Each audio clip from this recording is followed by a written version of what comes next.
जय शिवराय भावा. जर तू गावाकडून पुण्यासारख्या ठिकाणी, हैदराबादसारख्या ठिकाणी जर कोर्स करायला चालला असशील, तर ही रील तुझ्यासाठी आहे.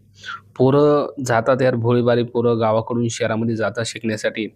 पण गेल्यानंतर त्यांना खूप साऱ्या गोष्टी माहीत नसतात. काहीच माहीत नसतं इव्हन.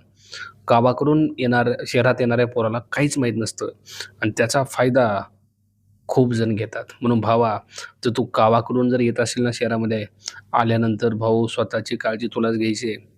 दुनिया लई मतलबी आहे, स्वार्थी आहे. तुला फसवण्याचा प्रयत्न चारी बाजूकडून केला जाईल. हे स्वतः अनुभवलंय आम्ही. ओके. मी म्हणत नाही, की लाइक फसवतात लोकं, चांगलं नाही जग, असं नाहीये. चांगली लोकं खूप आहेत. पण त्या चांगल्या जगामध्ये काही फसवणारी पण आहेत. ओके. त्यांच्यापासून आपल्याला सावध राहायचं आहे.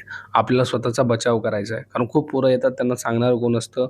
पोरांनो, तुम्ही शहरात आल्यानंतर तुम्हाला खूप जण फसवतील, खूप जण आणि याच्यावर मी डिटेलमध्ये व्हिडिओ बनवला आहे. शहरात आल्यानंतर पुण्यासारख्या ठिकाणी, हैदराबाद, बंगलोर कुठलंही शहर असू द्या, आल्यानंतर 5 गोष्टी लक्षात ठेवणं लय काळाची गरज आहे. त्या 5 गोष्टी कोणत्या? आधी आणि जेव्हा 2.0 यूट्यूब चॅनलवरती जायचं आहे, सर्च करायचं YouTubeला. भाऊ तो व्हिडिओ बघ.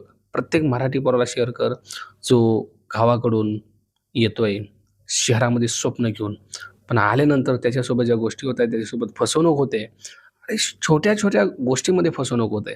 ती फसवणूक जर थांबवायची असेल तर या रीलला प्लीज शेअर कर. भावा, YouTubeला जाऊन तेवढा व्हिडिओ बघ. जेणेकरून तुला कळेल कसं सावध राहायला पाहिजे. जय जिजाऊ, जय शिवराय.